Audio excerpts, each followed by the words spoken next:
náà. Hallelujah. Yíyẹ ni ọ̀dọ́ àgùntàn náà. Hallelujah. Lórúkọ Ọlọ́run alààyè tó ní lórí jùlọ ni a kí wa kú àbọ̀ sínú ìsìn pàtàkì yìí.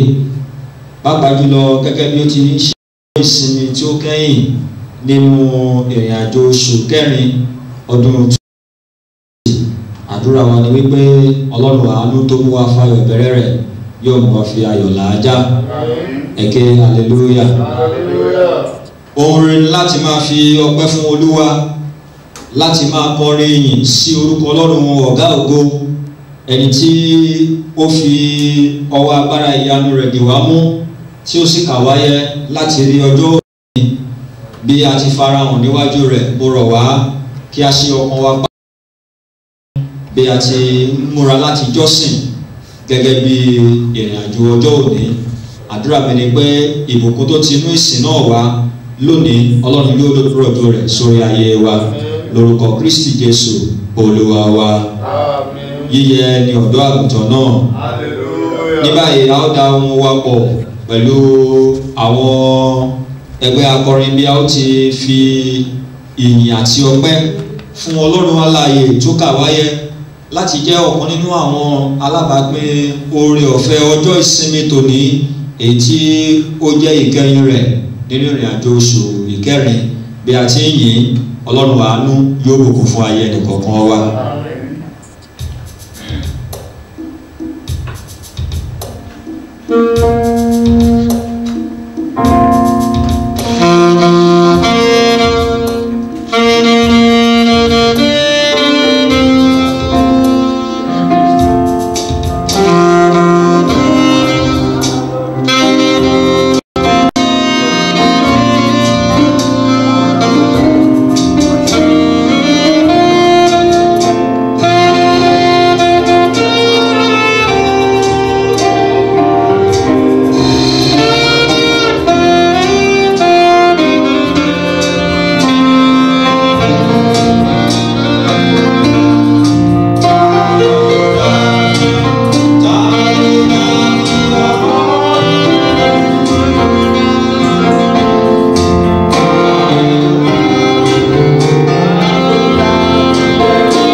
adúpẹ́ Ọlọ́run wa fún àǹfààní oore ọ̀fẹ́ ìwàláàyè àti rí ọjọ́ ìsinmi ìkejì lẹ́yìn àjíǹde, pàápàá jùlọ tí ó tún ṣe ọjọ́ ìsinmi tó kẹ́yìn nínú oṣù kẹrin ọdún yẹ 2020.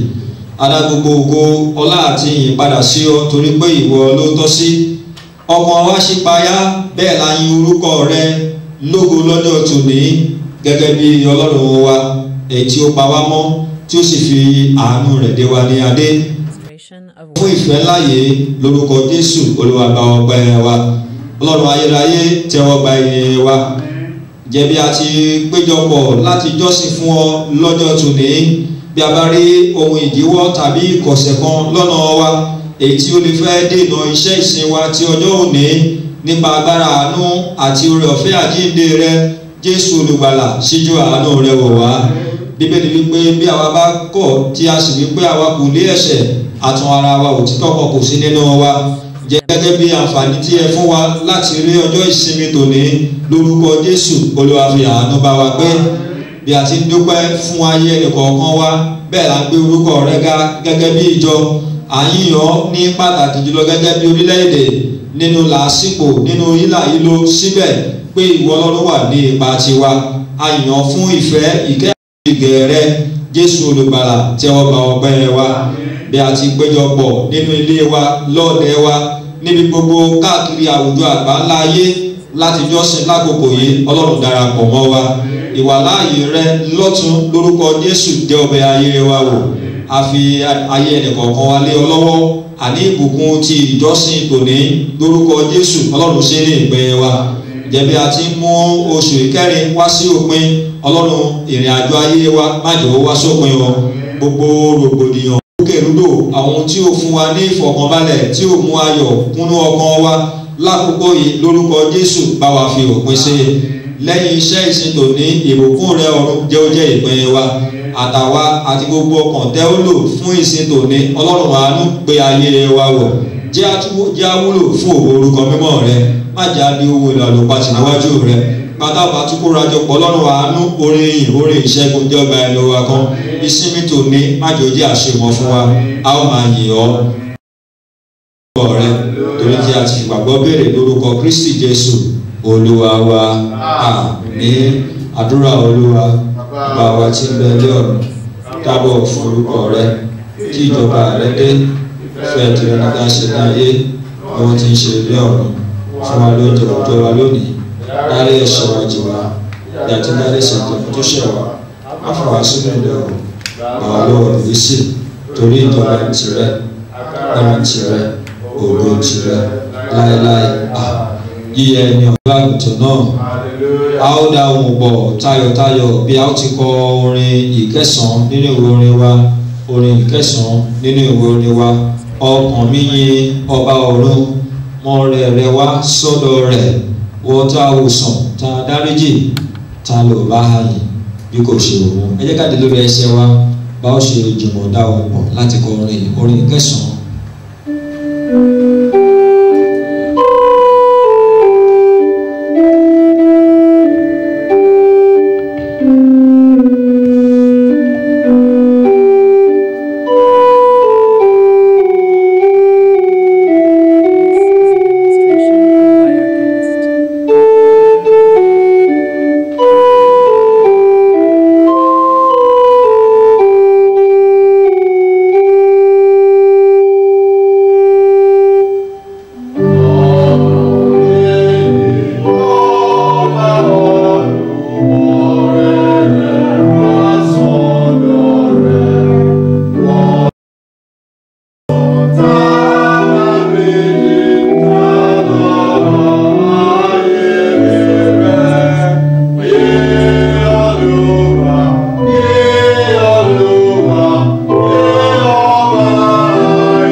ìkẹrìndínlọ́gọ́fà a ó bẹ̀rẹ̀ kíkà láti ẹsẹ̀ kìíní tí ẹsẹ̀ ìkẹrin a ó rékọjá lọ sí ẹsẹ̀ ìkejìlá títí dé ìparí orin Dáfídì ìkẹrìndínlọ́gọ́fà Psalm 116 from verse 1 to 4 we skip to 12 to verse 19. Èmi fẹ́ Olúwa nítorí tí ó gbọ́ ohùn mi àti ẹ̀bẹ̀ mi, nítorí tí ó dẹ etí rẹ̀ sí mi, nítorí náà ni èmi ó máa ké pè níwọ̀n ọjọ́ mi. Ìkẹyìn ikú yí mi ká àti ìrora ìsà òkú dì mí mú. mo rí ìyọ́nú àti nígbà náà ni mo ké pe orúkọ Olúwa. Olúwa, èmi bẹ̀ ọ́, gba ọkàn mi. Ẹsẹ̀ ìkejìlá. Kí ni èmi ó san fún Olúwa nítorí gbogbo oore rẹ̀ sí mi? Èmi ó mú àgọ́ ìgbàlà. Èmi ó sì máa ké pe orúkọ Olúwa. Èmi ó san ìlérí ìfẹ́ mi fún Olúwa nítòótọ́ ní ojú gbogbo àwọn ènìyàn rẹ̀. Iyebíye ni ikú àwọn àyànfẹ́ rẹ̀ ní ojú Olúwa. Olúwa, nítòótọ́ ìránṣẹ́ rẹ ní èmi àti ọmọ ìránṣẹ́bìnrin rẹ. Ìwọ ti tú ìdè mi. Èmi ó rú ẹbọ ọpẹ́ sí ọ. Èmi ó máa ké pe orúkọ Olúwa. Èmi ó san ìlérí ìfẹ́ mi fún Olúwa nítòótọ́ ní ojú àwọn ènìyàn rẹ̀. Nínú àgbàlá ilé Olúwa ní àárín rẹ̀, ìwọ Jerúsálẹ́mù, ẹ̀yìn Olúwa. Èyí ni ọ̀rọ̀ Olúwa.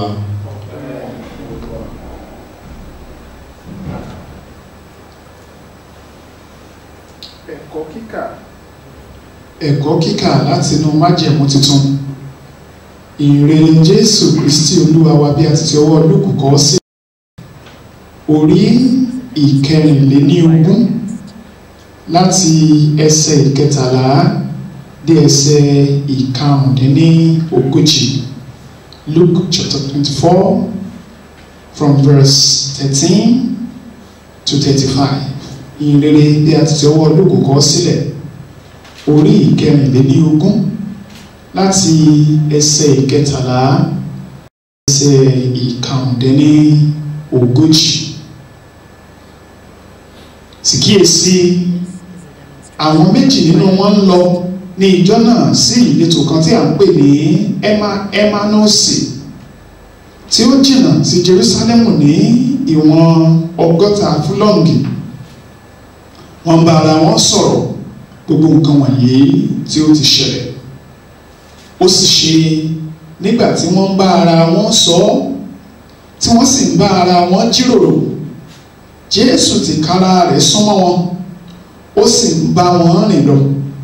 Ṣùgbọ́n a rú wọn lé ojú kí ó má bàa lè mọ̀ ọ́n.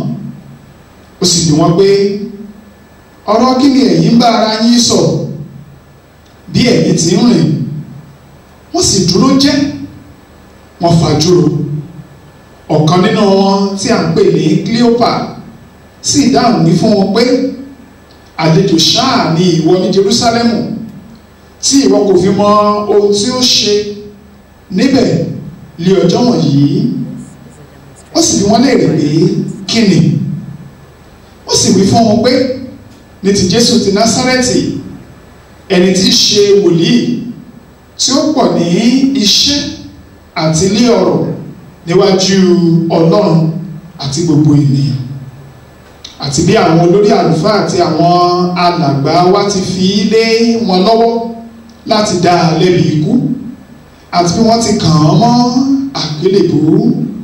Bẹ́ẹ̀ ni òun lè àwa ti ní ìrètí pé òun ni ìbá dá Ísírẹ́lì ní ìdè, àti pẹ̀lú gbogbo nǹkan wọ̀nyí òní ni ó di ijọ́ kẹta tí nǹkan wọ̀nyí ti ṣẹ. Àwọn obìnrin kan pẹ̀lú ní ẹ̀gbẹ́ wa tí wọ́n lọ sí ibojì ní kùtùkùtù, wọ́n sì wá ìdá wa níjì nígbà tí wọn kò rí òkú rẹ̀. Wọ́n wá wípé àwọn rí ìran àwọn áńgẹ́lì tí wọ́n wípé ó wà láàyè, àti àwọn kan tí wọ́n wà pẹ̀lú wa lọ sí ibojì, wọ́n sì rí i gẹ́gẹ́ bí àwọn obìnrin ti wí, ṣùgbọ́n òun tìkára rẹ̀ ni wọn kò rí. Ó sì wí fún wọn pé, ẹ̀yin tí òye kò yé, tí ó sì yígbè ní àyà láti gba gbogbo èyí tí àwọn wòlíì ti wí gbọ́, kò á yẹ kí Kristi kí ó jìyà nǹkan wọ̀nyí kí ó sì ṣí wọn, kí ó sì ṣíwọ inú ògo rẹ̀ lọ. Ó sì bẹ̀rẹ̀ láti Mósè àti àwọn wòlíì wá, ó sì túmọ̀ nǹkan fún wọn nínú ìwé mímọ́ gbogbo, nínú ìwé mímọ́ gbogbo nípa ti ara rẹ̀. Wọ́n sì sún mọ́ ìletò tí wọ́n ń lọ, ó sì ṣe bí ẹni pé yóò lọ síwájú wọn. Wọ́n sì rọ̀ ọ́ wípé bá wa dúró, nítorí ó di ọjọ́ alẹ́, ọjọ́ sì kọjá lọ tán. Ó sì wọlé lọ, ó sì bá wọn dúró, ó sì ṣe bí ó ti bá wọn jókòó tí ó ń jẹun. Ó mú àkàrà, ó sì súre sí i, ó sì bù ú, ó sì fi fún wọn. Ojú wọn sì là, wọ́n sì mọ̀ ọ́n, ó sì nù ojú. Wọ́n sì bá ara wọn sọ pé ọkàn wa kò wá gbiná nínú wa nígbà tí ó ń bá wa sọ̀rọ̀ ní ọ̀nà àti nígbà tí ó túmọ̀ ìwé mímọ́ fún wa. Wọ́n sì dìde ní wákàtí kan náà, wọ́n sì padà lọ sí Jerusalem. Wọ́n sì bá àwọn 11 péjọ àti àwọn tí ń bẹ lọ́dọ̀ wọn. Wọ́n sì wí pé Olúwa jíǹde ní tòótọ́, ó sì fi ara hàn fún Símónì. Àwọn sì ròyìn nǹkan tí ó ṣe ní ọ̀nà àti bí ó ti di mímọ̀ fún wọn ní bíbu àkàrà. Èyí ni ọ̀rọ̀ Ọlọ́run. Bí a ti ń pèsè ọkàn wa sílẹ̀ láti gbọ́ ọ̀rọ̀ láti orí ìtẹ́ wá, a ó máa kọ orin 257.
jẹ́ kí a gbàdúrà.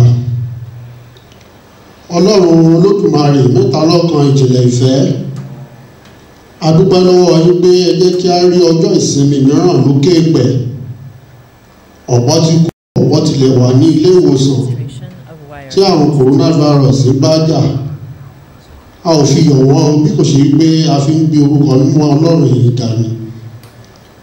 Àwa wà láyé, a sì tún wà láàyè. Olúwa gba ọpẹ́ wa. Àmín.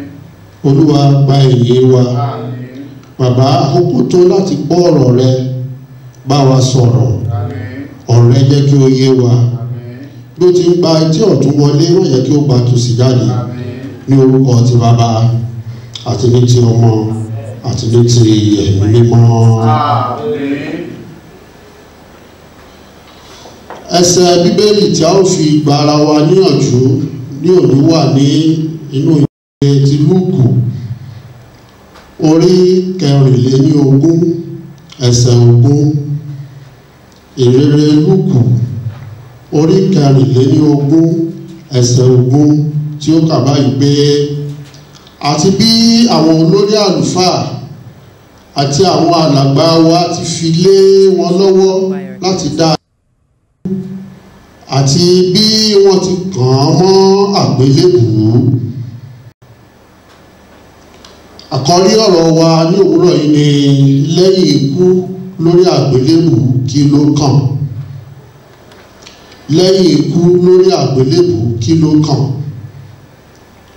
Nígbàtí ó tó ìwọ̀n wákàtí 6 ọjọ́ tí òkùnkùn sì ṣú bo gbogbo ilẹ̀ ayé títí ó fi di wákàtí 9 ọjọ́ tí oòrùn sì ṣú òòkùn tí aṣọ ìkélé tábìlì sì ya ní agbede méjì tí Jésù sì kígbe ní ohùn rárá wípé bàbá ní ọwọ́ rẹ ni mo fi ẹ̀mí mi lé, tí ó sì jọ̀wọ́ ẹ̀mí rẹ̀. Ohun tí ó ṣẹlẹ̀ lórí igi àgbélébù yìí mú kí ọ̀pọ̀lọpọ̀ ìrètí wá sí òpin. Ó jẹ́ kí ọ̀pọ̀lọpọ̀ ìgbẹ́kẹ̀lé kó di òfo. Ó jẹ́ kí á já ọ̀pọ̀lọpọ̀ nítàn mọ́. Àwọn kan gbà pé òpin ti dé bá Jésù Kristi. Fún àpẹẹrẹ, àwọn olórí àlùfáà kẹ́gàn Jésù Kristi wípé ó gba àwọn ẹlòmíràn là kò lè gba ara rẹ̀. Àwọn akọ̀wé náà sì sin jẹ pé ó gba àwọn ẹlòmíràn là kò lè gba ara rẹ̀. Àwọn èrò tí ń ré kọjá Jésù Kristi ṣe ẹlẹ́yà wípé ìwọ tí owó tẹ́ḿpìlì tí o sì kọ́ níjọ́ kẹta, gba ara rẹ̀ kí o sì sọ̀kalẹ̀ láti orí àgbélébù wá. Lẹ́yìn ikú lórí àgbélébù kí ló kàn. Àwọn méjì ni wọ́n lọ sí ìletò kan tí a ń pè ní Emmaosi. Ó jìnnà sí Jerúsálẹ́mù bíi máìlì 7. Wọ́n sì ń bá ara wọn sọ̀rọ̀ nípa ohun tí ó ṣẹlẹ̀.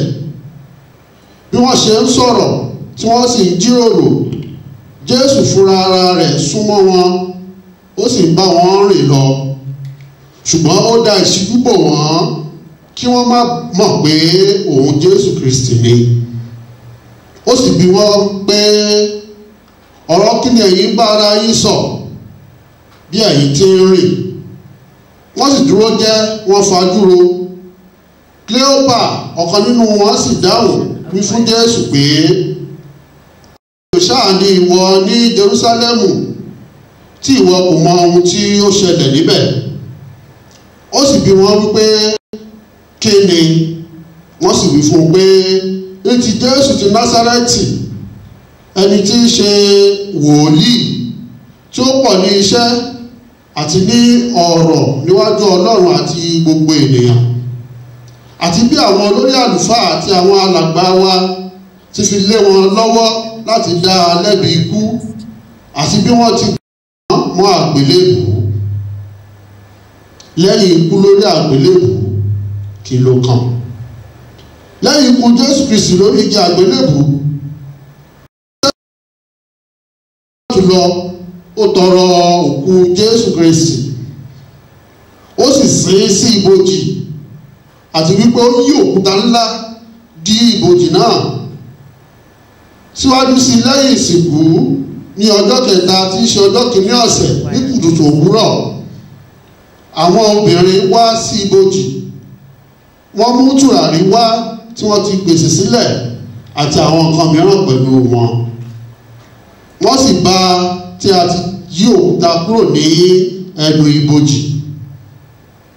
Nígbà tí wọ́n wọ inú rẹ̀, wọn kò sì rí òkú Jésù Olúwa. Bí wọ́n sì ti ń ṣe rọrùn kiri ní ibẹ̀, àwọn ọkùnrin méjì aláṣọ dídán dúró tì wọ́n. Mo tàn mọ́ pé àwọn wọ̀nyí áńgẹ́lì Olúwa ni wọ́n. Wọ́n sì dojú bolẹ̀ nígbà tí ẹ̀rù ń bà wọ́n. Àwọn áńgẹ́lì náà bi wọ́n pé èéṣe tí ẹ̀yin fi ń wá alààyè láàrin àwọn òkú? Kò sí níyì ṣùgbọ́n ó jíǹde. Ké hallelujah. Maria Magdalene àti Johanna àti Maria ìyá Jákọ́bù àti àwọn obìnrin mìíràn sì ròyìn gbogbo nǹkan wọ̀nyí fún àwọn mọ́kànlá àti fún gbogbo àwọn yòókù. Ìlérí àkọ́kọ́ lẹ́yìn àjíǹde ni àwọn obìnrin wọ̀nyí ṣe nípa sísọ fún àwọn ọmọ ẹ̀yìn Jésù pé Kristi ti jíǹde. Àwa náà gẹ́gẹ́ bí ọmọlẹ́yìn Kristi jẹ́ à ń ṣe iṣẹ́ ìjèrè ọkàn, jẹ́ à ń wàásù ìrere. Lẹ́yìn ikú lórí àgbélébùú kí ló kàn? Lẹ́yìn àjíǹde Jésù Kristi ó fi ara hàn àwọn ọmọ ẹ̀yìn rẹ̀, ó sì ọ̀run. Kí ni àǹfààní tó wà nínú ikú àti àjíǹde Jésù Kristi? Ìṣẹ́gun lórí ikú èkíní, èkejì ìṣẹ́gun lórí ẹ̀ṣẹ̀, ẹ̀kẹta ìṣẹ́gun lórí èṣù àti níní ìyè àìnípẹ̀kun. Jòhánù orí kẹta ẹsẹ̀ 16. Ìṣẹ́gun lórí ikú. Àwọn ti jogún ikú láti ọ̀dọ̀ Ádámù, ṣùgbọ́n a jogún ìyè láti ọ̀dọ̀ Jésù Kristi Olúwa. Orin yẹn ní ẹ̀kálẹ́lúyà o, ẹ̀kálẹ́lúyà, ẹ̀kálẹ́lúyà o, ẹ̀kálẹ́lúyà. Àwa jogún ikú látọ̀dọ̀ Ádámù, àwa sì ríyè látọ̀dọ̀ Jésù Olúwa. Ẹ̀kálẹ́lúyà o, ẹ̀kálẹ́lúyà. Ìṣẹ́gun lórí ẹ̀ṣẹ̀ ní gbogbo wa láti inú oyún wá. A jogún ẹ̀ṣẹ̀ láti ọ̀dọ̀ àwọn baba ńlá àti ìyá ńlá wa Ádámù àti Éfà.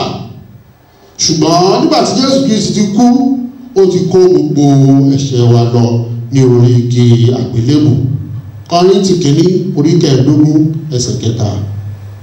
Ìṣẹ́gun lórí èṣù.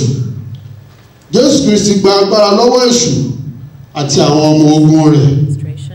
Ìyè àìnípẹ̀kun.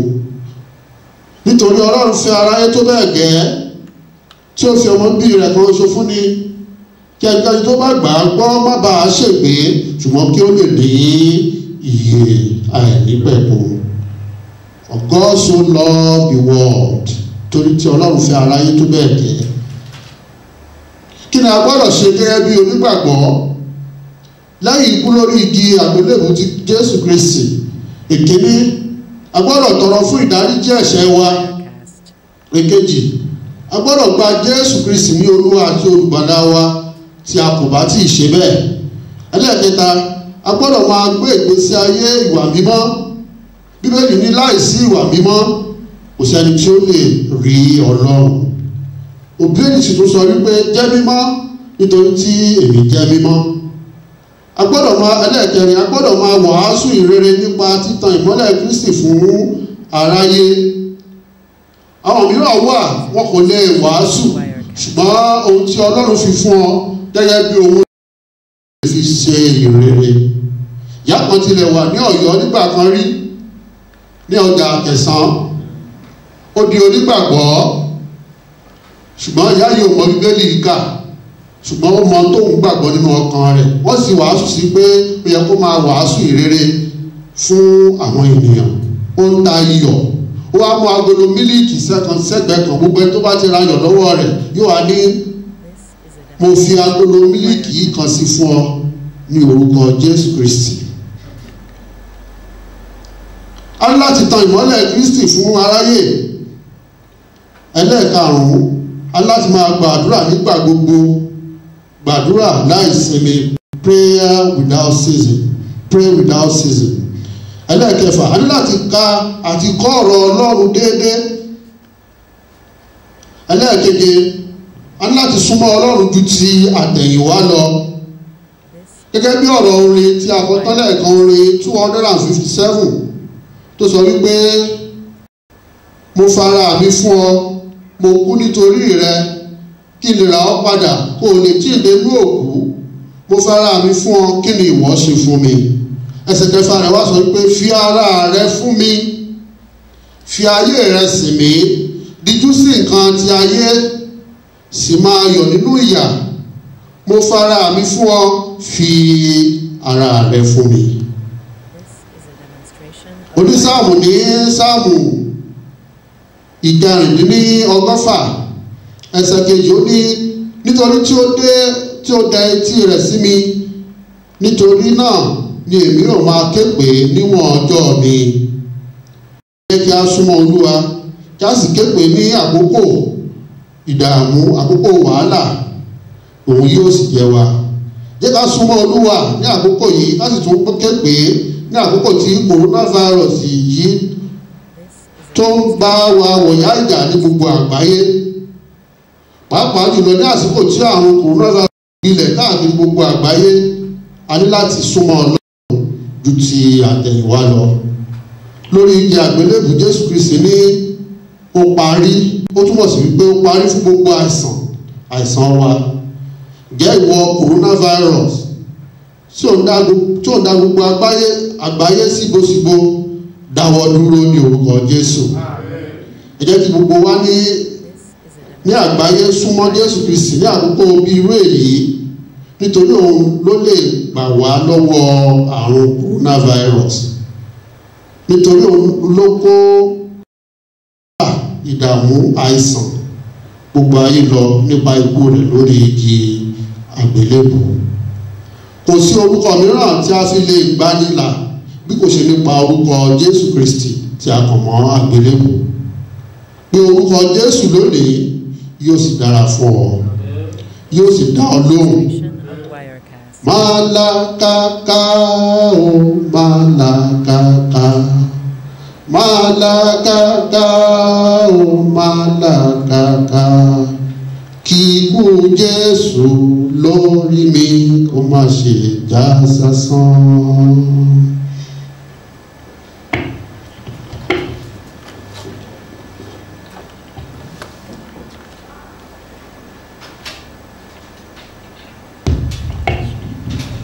Jẹ́ ká tẹríba ká sọ fún Ọlọ́run ní kẹ́lẹ́kẹ́lẹ́ ohùn wa bí a ti ń farahàn níwájú rẹ̀ tí a ti gbọ́ ọ̀rọ̀ rẹ̀ pẹ̀lú ikú rẹ̀ lórí mi má jù jẹ́ lásán. Lẹ́yìn ikú rẹ̀ èmi ti rí pé o jíǹde ní tòótọ́. Ikú rẹ̀ àti àjíǹde rẹ̀ má jù jẹ́ lásán lórí mi.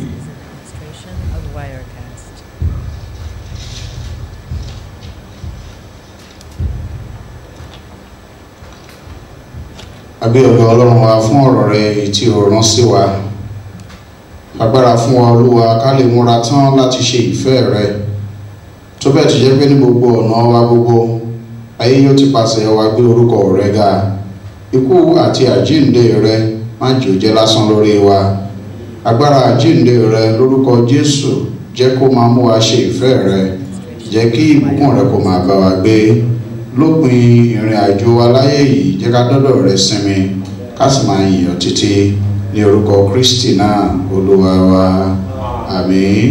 Nísinsìnyí a ó dìde dúró gẹ́gẹ́ bí ẹbí kan nínú Kristi a ó sì dá ọmọ wa pọ̀ bí a ti ń fi òtítọ́ ìgbàgbọ́ wa múlẹ̀ nínú ìjẹ́wọ́ ìgbàgbọ́ ti àwọn àpọ́stélì àwípé mo gba Ọlọ́run bàbá Olódùmarè gbọ́, ẹlẹ́dàá ọ̀run ayé, mo gba Jésù Kristi gbọ́, ọmọ rẹ̀ kan ṣoṣo Olúwa wa, ẹni tí a fẹ́ mọ́ lóyún, ẹni tí a bí nínú Màríà múndíá, ẹni tí ó jìyà lọ́wọ́ Pọ́ńtù Pílátù, ẹni tí a kàn mọ́ àgbélébùú, ẹni tí ó kú tí a sì sìn, ó sọ̀kalẹ̀ rẹ̀ ipò òkú ní ìjọ́ kẹta, ó tún jíǹde kúrò ní òkú, ó rẹ òkè ọ̀run, ó sì jókòó lé ọwọ́ ọ̀tún Ọlọ́run bàbá Olódùmarè, níbẹ̀ ni ó ti wá ṣe ìdájọ́ ìhun òkú.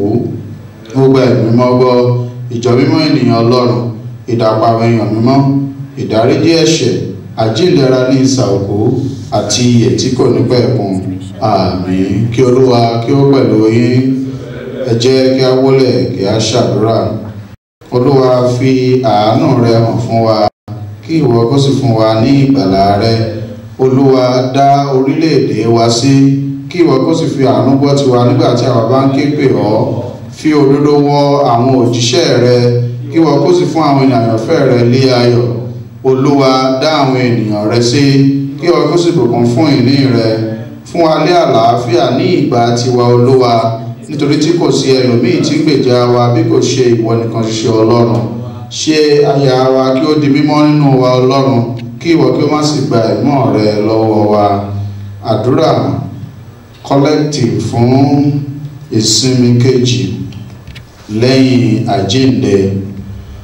Ọlọ́run Olódùmarè, ẹni tí ó ti fi ọmọ rẹ̀ náà kan ṣoṣo fúnni láti jẹ́ ẹbọ nítorí ẹ̀ṣẹ̀ fún wa àti àpẹẹrẹ ìwà bí Ọlọ́run pẹ̀lú, fi oore ọ̀fẹ́ fún wa nígbà gbogbo, káwa kí ó lè máa fi ọ̀pọ̀lọpọ̀ ọpẹ́ gba oore rẹ àìlè ìdíyelé, àti pẹ̀lú lójoojúmọ́ kí a máa gbìyànjú láti tọ́ ipasẹ̀ ìwà mímọ́ rẹ nípasẹ̀ Jésù Kristi náà Olúwa wa. Ọlọ́run ẹni tí í ṣe olórísun àlàáfíà àti olùfẹ́ ìrẹ́pọ̀, mímọ́ ẹni tí í ṣe ìyè àìnípẹ̀kun àti sísìn ẹni tí í ṣe òmìnira ànítán, dáàbò bò wá àwọn oníparamọ́ ọmọ ọ̀dọ̀ rẹ ní gbogbo ìkọlù àwọn ọ̀tá wa, kí àwa ẹni tí ń gbẹ́kẹ̀lé ààbò rẹ gidigidi má bẹ̀rù agbára ọ̀tákọ́tà, nítorí agbára Jésù Kristi Olúwa wa. Àmín. Olúwa bàbá wa tí ń bẹ lé ọ̀run, Olódùmarè àti ayérayé Ọlọ́run, ẹni tí ó mú wa dé òwúrọ̀ ọjọ́ ìrìnlẹ̀ àlàáfíà, fi agbára ńlá dáàbò bò wá nínú rẹ̀ náà, kí ó sì fi fún wa kí a má ṣubú sínú ẹ̀ṣẹ̀ lónìí, kí a má súré wọ inú ewukéwu, ṣùgbọ́n bí gbogbo ṣíṣe wa kí ó lè máa tẹ ọ̀rẹ́ dà lẹ́sẹẹsẹ wá, kí a lè ṣe ìtótọ́ lé ojú rẹ̀ nígbà gbogbo, nítorí Jésù Kristi Olúwa wa. Àmín. Ẹ jẹ́ ká bẹ̀rẹ̀ sí ní dúpẹ́ lọ́wọ́ Ọlọ́run fún oore ọ̀fẹ́ tó fi fún wa láti jẹ́ alààyè lọ́jọ́ òní. Oore ọ̀fẹ́ rẹ ni ó gbà mí là, oore ọ̀fẹ́ rẹ ni ó gbà mí là, bí kò bá sí torí ọ̀fẹ́ rẹ ń gbà ṣègbé ó bàbá. Oore ọ̀fẹ́ Jésù ló gbà wá là, òun ló ṣẹ́gun fún wa, òun ló fún wa ní àlàáfíà, òun ló sọ wá di ọmọ. Jẹ́ ká dúpẹ́ fún oore ọ̀fẹ́ náà tá a ti rí gbà, àti pé àwa jẹ́ alààyè lọ́jọ́ òní.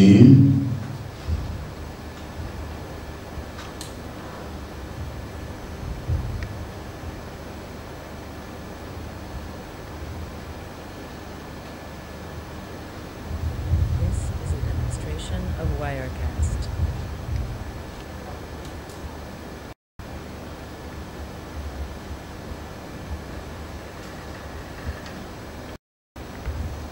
Nítorí tí àwa mọ̀ pé gbogbo ẹnikẹ́ni tí ó bá gbẹ́kẹ̀lé Kristi yóò dàbí òkè Síónì tí ẹnikẹ́ni kò lè ṣídìí.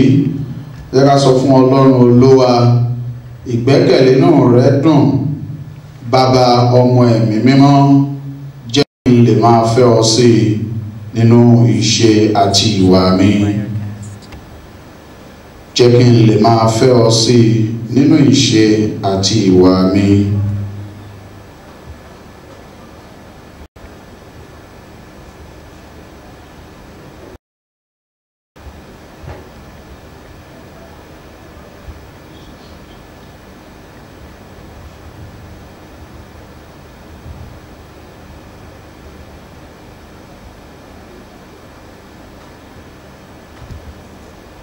ọ̀rọ̀ náà wípé lẹ́yìn ikú Kristi kí ni ó kàn?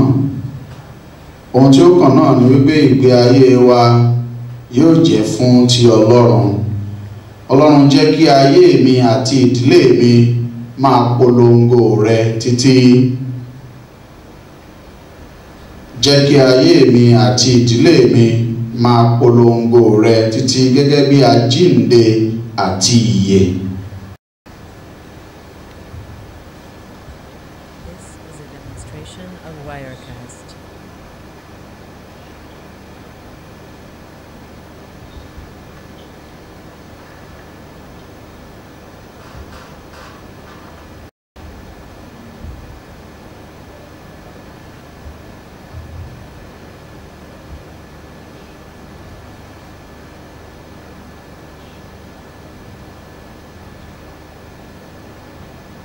Àmọ̀nà tètè wá o, àmọ̀nà tètè bọ̀, ayé ń dàrú o, ẹ̀ṣẹ̀ ń borí ẹ̀ṣẹ̀ lójoojúmọ́, ayé má dòbírípo. Àmọ̀nà tètè bọ̀, àmọ̀nà tètè wá o, àmọ̀nà tètè bọ̀, àmọ̀nà tètè wá o, àmọ̀nà tètè bọ̀, ayé ń dàrú o, àmọ̀nà tètè bọ̀, ayé ń bàjẹ́ lọ, àmọ̀nà tètè bọ̀. Ẹ jẹ́ ká pe Kristi sínú làásìgbò tí à ń là kọjá.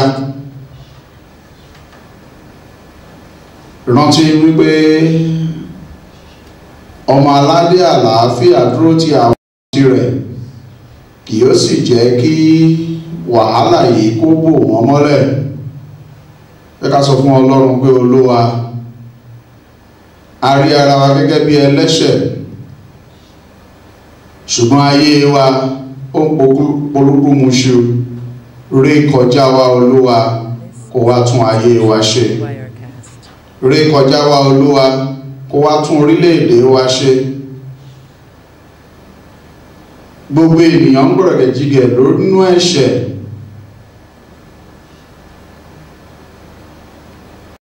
Wọ́n dàbí ibi ìsà òkú tí a kùn lẹ́fun. Agbára àjíǹde rẹ jẹ́ kó wọ orílẹ̀-èdè wa, jẹ́ kó wọ agbègbè wa wá, jẹ́ kó wọ àgbálá ayé wa.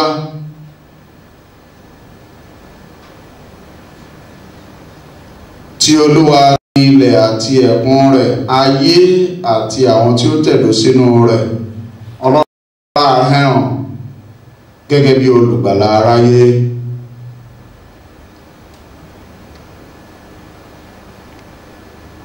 Jẹ́ ká sọ fún pé ìwọ tí o mú àwọn arọrìn tí o tilẹ̀ jí òkú dìde, tí rírù àti gbígbì omi tí wọ́n gbọ́rọ̀ rẹ tí wọ́n sì dákẹ́ jẹ́. Gbogbo wàhálà tí ń bá wa fíra, tá ò lè pàdé pọ̀ jọ́sìn nínú ilé mímọ́, tá ò lè lọ ibi tí ó wù wá. Olúwa, sọ kìkì ọ̀rọ̀ kan, jẹ́ kí àlàáfíà rẹ kó jọba, kí a má ṣe gbúrò ohun tí ń jẹ́ àrùn kògbóògùn mọ́, lè jìnnà sí wa. Orísun coronavirus, a pàṣẹ lórúkọ rẹ, jẹ́ kó gbẹ dànù.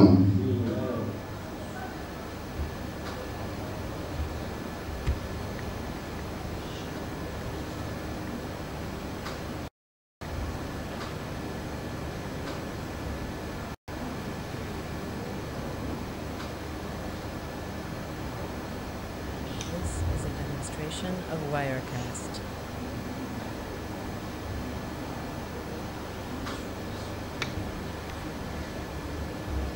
Bẹ́lẹ́ṣẹ̀ sowọ́pọ̀ tí wọ́n lè s'Olúwa, dìmọ̀ sí Kristi rẹ̀ láti gan ọba náà.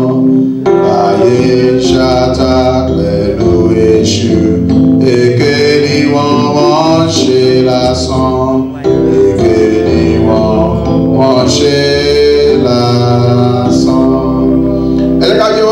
ọmọ Ọlọ́run wípé èké ni wọ́n ń ṣe lásán. A ò ní gbé ìjọ Ọlọ́run tì, ògo rẹ̀ yóò fa láti inú ilé wa wá. Olúwa, jẹ́ kí agbára rẹ̀ jẹ jáde tó bẹ́ẹ̀ tó jẹ́ wípé láìpẹ́ láì jìnnà a ó darapọ̀ nínú ilé mímọ́ rẹ̀, kì yóò sí ògiri tí ó sé wa mọ́.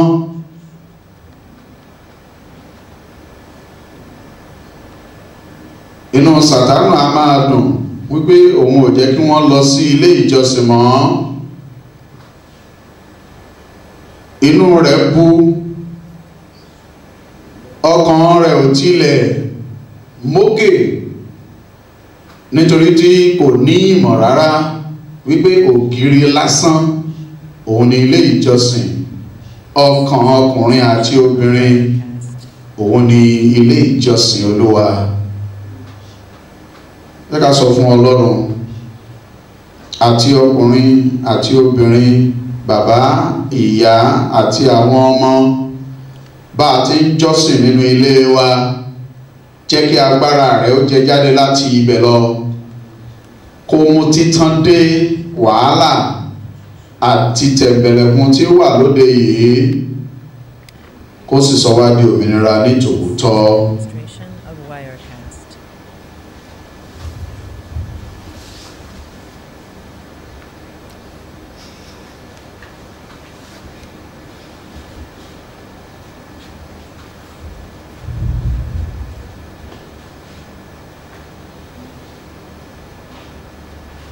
Ẹ jẹ́ kí a mú ẹ̀bẹ̀ àdúrà wa tọ̀ Ọlọ́run lọ.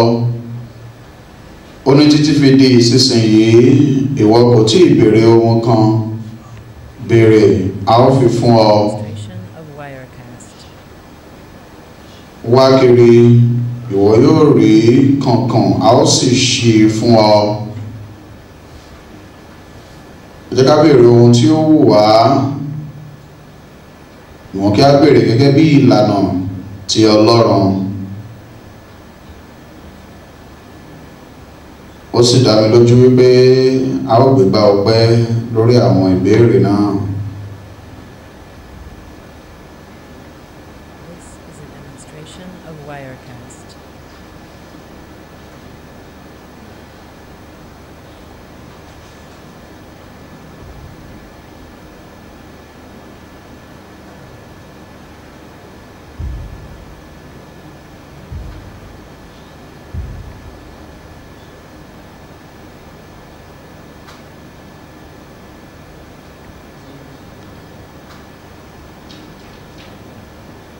Ẹ jẹ́ ká mú ọ̀rọ̀ àdúrà wá sí ìdánudúró pẹ̀lú ọpẹ́ wípé òun ti gbọ́ tiwa.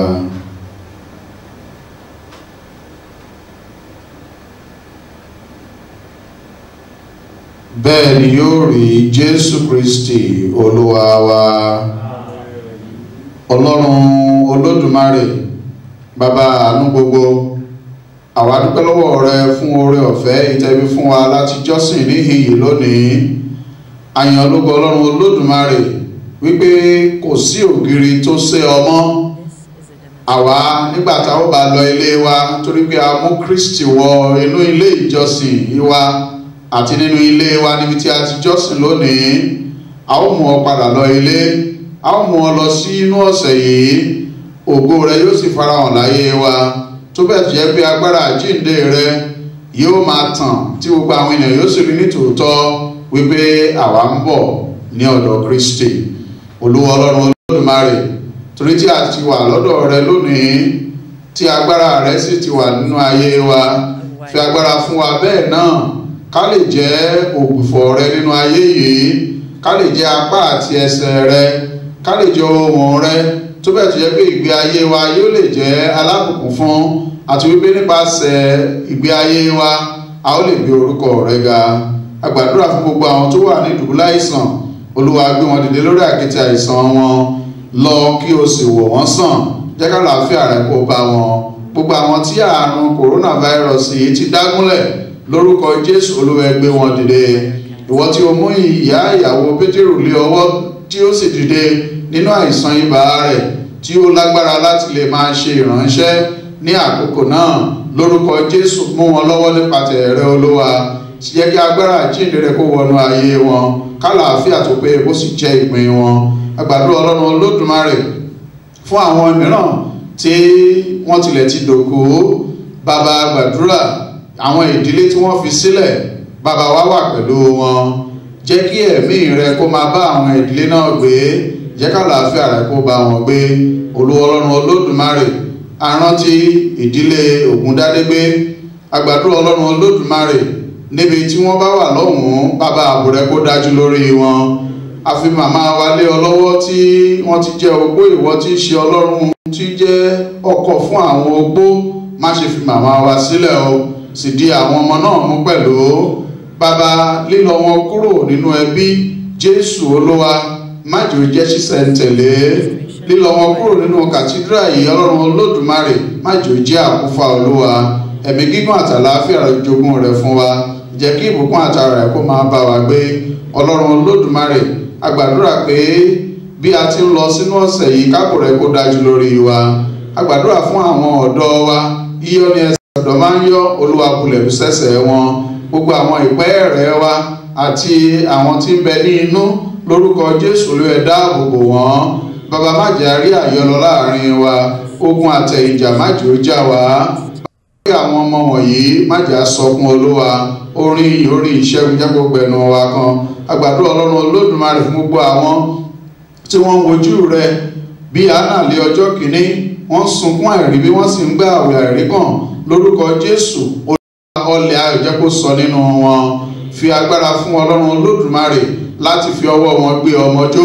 kán sì fi ẹ̀yìn wọn gbọ́ ọmọgbọ̀n ọmọ tó ti inú wọn wá ní lórúkọ Jésù lẹ́wà jogún rẹ̀ fún wọn gbogbo àwọn tí wọ́n sì ti ní ọmọ kéékèèké lọ́wọ́ lórúkọ Jésù abo ayọ̀ ni wọ́n jẹ́ má jọ̀ bọ́ fọ́ Olúwa àwọn ìpẹ́ rẹ̀ wa tó wà ní ọwọ́ lọ́wọ́lọ́wọ́ atẹ́gùn ibi má jò fẹ́ lù wọ́n ojúkójú má jò wò wọ́n ọwọ́kọ́wọ́ má jò gbé wọn àgbàdo Ọlọ́run Olódùmarè fún gbogbo àwọn ọ̀dọ́mọkùnrin wa àti ọ̀dọ́mọbìnrin tí wọ́n ti tó ọjọ́ orí àti gbé ìyàwó tàbí ní ọkọ Olúwa Ọlọ́run Olódùmarè gbogbo ìyówù tó lè máa ṣẹlẹ̀ sánmọ̀ dúdú èyí tí ò jẹ́ kí wọ́n rí i bàbá nítorí tí ìwọ ti sọ wípé kì yóò sí ọ̀kankan nínú wọn tí yóò tà sí ẹnìkejì wọn lórúkọ Jésù Olúwa wá wọn rí fàlàáfíà rẹ fún wọn Olúwa láìpẹ́ láì jìnnà Ọlọ́run Olódùmarè jẹ́ kí àwọn náà kó yọ ayọ̀ ìgbéyàwó kí ìbùkún rẹ kó sì máa bá wọn gbé àgbàdo Ọlọ́run Olódùmarè fún gbogbo àwọn olórí wa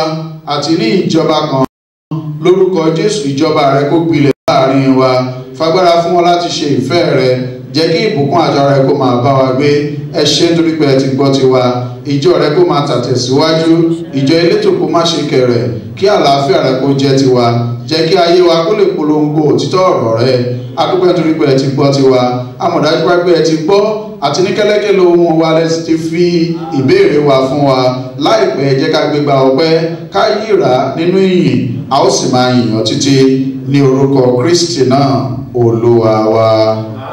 Àmín. Ìfilọ̀.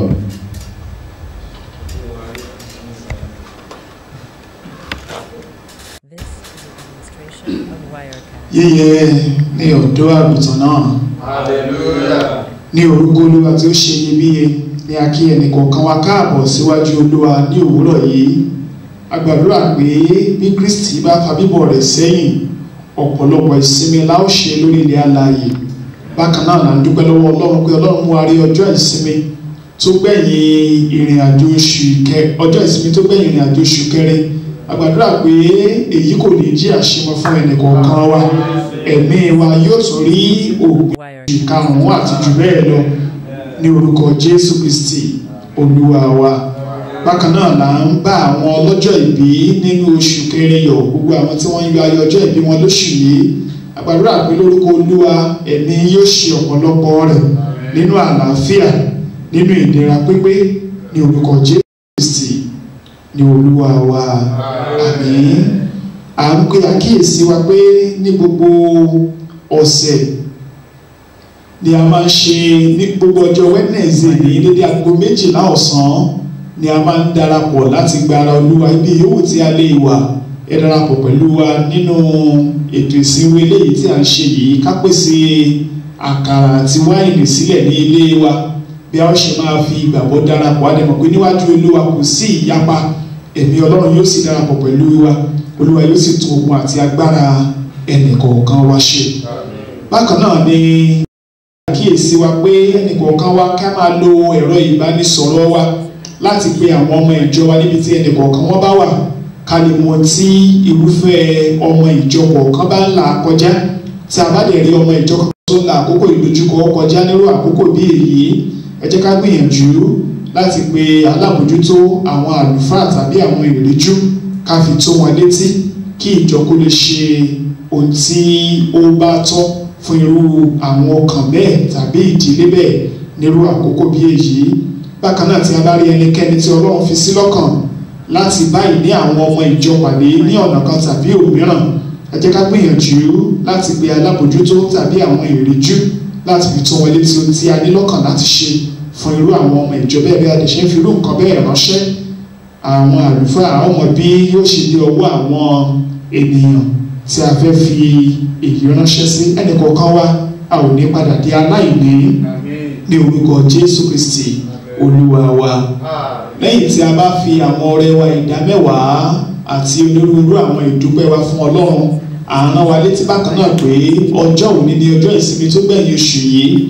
Ọpẹ́ wa fún ọjọ́ ìsinmi tó gbẹ̀yìn oṣù bákan náà, ẹ jẹ́ ká ṣe gbogbo rẹ̀ papọ̀, ká fi ṣọwọ́ sínú òṣùwọ̀n ìjọ bí wọ́n ṣe ń fi àkáǹtì nọ́mbà chọ́ọ̀chì wa sí orí fọ́nrán tí àwọn olójú móhùnmáwòrán tàbí ẹ̀rọ alágbèéká wa. Ká fi gbogbo rẹ̀ ṣọwọ́ sínú òṣùwọ̀n yìí. Bí a lè ṣe ń ṣe eléyìí, òjò ìbùkún Ọlọ́run kò ní dáwọ́ dúró nínú ayé wa ní orúkọ Jésù Kristi Olúwa wa. Àmín. A ó lọ láti yin Ọlọ́run bí a ṣe mú àwọn ọrẹ wa ṣọwọ́ sí Ọlọ́run. Ìbùkún Ọlọ́run yóò sì jẹ́ ìpín wa.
Ọlọ́run níṣe la dúpẹ́ lọ́wọ́ yín pé ẹ fún wa ní àǹfààní láti wà láàrin àwọn alààyè tí ó fi ọpẹ́ fún yín ní ọjọ́ ìsinmi tó gbẹ̀yìn oṣù kẹrin. Lórúkọ Jésù Olúwa, gba ọpẹ́ wa. Nínú ọ̀pọ̀lọpọ̀ tí ẹ fún wa èyí jáde gẹ́gẹ́ bí ọmọ tó mọ rírì oore yín, a gbàdúrà bí àti àwa àti ilé wa lórúkọ Jésù a ò ní ṣe aláìní tó dára o. Òjò ìbùkún Ọlọ́run kò ní dáwọ́ dúró nínú ayé wa. Àti jẹ, àti mú, àti ná, àti lò, àti gbé oríire ṣe kò ní jẹ́ ìnira fún wa. Ọlọ́run ti kára rẹ̀ yóò bá ìní ayé wa pàdé. Ọlọ́run yóò fi ìgbà rọ̀ wá lọ́rùn. Ọlọ́run yóò sọ agbègbè wa di ńlá, ara ò sì ní ní wá. Ògo ni fún Olúwa lókè ọ̀run. Jésù Kristi Olúwa wa. Àmín.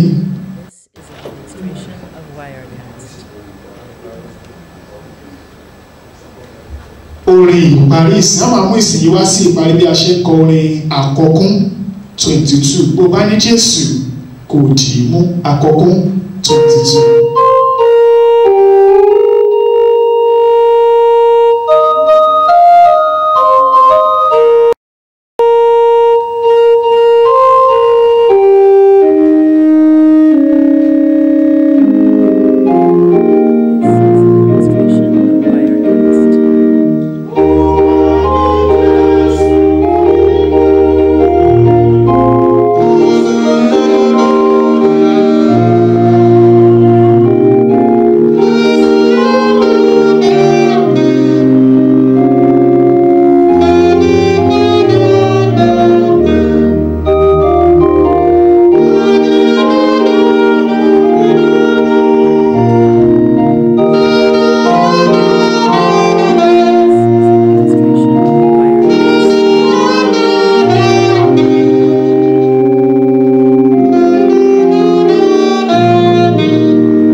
kí Olúwa kí ó pẹ̀lú yín. Ẹ jẹ́ kí a wólẹ̀ kí a ṣàdúrà. Ẹ jẹ́ kí a fi ọ̀nà wa àti èrò wa lé Ọlọ́run lọ́wọ́ bí a ti ń lọ sínú ọ̀sẹ̀ yìí.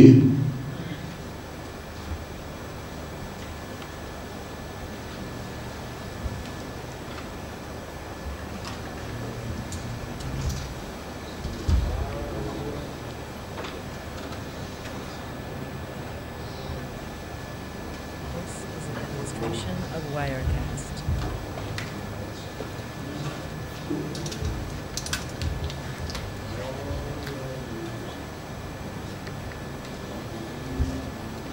Adúpẹ́ Ọlọ́run wa fún oore ọ̀fẹ́ tẹ́bí fún wa láti jọ́sìn níhìn yìí àti ní gbogbo tí a ti ń jọ́sìn lónìí.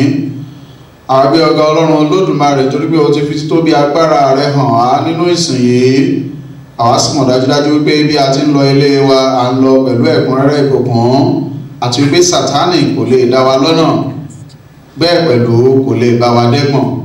Lórúkọ Jésù gba ọpẹ́ wa, Olúwa gba ìyìn wa. Ọ̀rọ̀ rẹ tó ti rán sí wa lónìí Ọlọ́run Olódùmarè bí ó ti yé wa jẹ́ kó yé wa Olúwa. Má jẹ́ adẹni ìtanù níwájú rẹ. Agbára àjíǹde rẹ Ọlọ́run Olódùmarè kó máa farahàn láyé wa. Fi ìbísí ìgbàgbọ́ àti ìrètí fún ẹnì kọ̀ọ̀kan wa kí ayé wa kó lè gba ọ̀tun, kí ìgbé ayé wa kó lè jẹ́ alábùkún fún. Ẹ ṣé torí pé ẹ ti gbọ́ àdúrà wa. Gbogbo ibi tí a ó rìn sí lábẹ́ ọ̀sẹ̀ yìí Ọlọ́run Olódùmarè Olúwa ẹ gba ibẹ̀ fún wa. Àwa gbàgbọ́ pé Ọlọ́run Olódùmarè pé ibikíbi tí àìsàn kòrónà àbí àrùn coronavirus ti wá gbogbo rẹ̀ pátápátá lẹ ti lé padà sí ibẹ̀, lẹ ti dáná sun àti wípé àlàáfíà ti wá kò ní di fíafíà àti pé ayọ̀ wa yóò máa pọ̀ sí i. Wàhálà àti ìdààmú ẹ mú kúrò lórílẹ̀‐èdè wa, ẹ sì mú wa máa jọ́sìn níwájú rẹ nígbà gbogbo. Ẹ ṣé torí pé ẹ ti gbọ́ àdúrà wa. Nígbà tí àjọ alẹ́ bá lẹ́ lọ́jọ́ òní, jẹ́ kí á wú ẹ̀yìn kárí nítòótọ́ wípé a ti bá àti pé a ti di alábùkún fún. Jẹ́ kí ọ̀sẹ̀ yìí kó jẹ́ ọ̀sẹ̀ ayọ̀ fún ẹnìkọ̀ọ̀kan wa. Ní gbogbo tí alẹ́mẹ́lẹ́ tí a ta gbògbòdé, ayọ̀ ni kó máa jẹ́ tiwa. A ó máa yìnyàn títí. Ẹ ṣé torí pé ẹ ti gbọ́ tiwa ní orúkọ Kristi náà Olúwa wa. Àmín. Nítòótọ́ ire àti àánú yóò máa tọ̀ wá lẹ́yìn ní ọjọ́ ayé wa gbogbo. Àwa yóò sì máa gbé ní Olúwa láéláé. Àmín. Àti ìbùkún Ọlọ́run Olódùmarè ti Baba, ti Ọmọ àti ti Ẹ̀mí Mímọ́ kí ó máa wà ní gbogbo yín kó sì máa bá gbogbo yín gbé lónìí yìí sí àti títí láéláé. Àmín.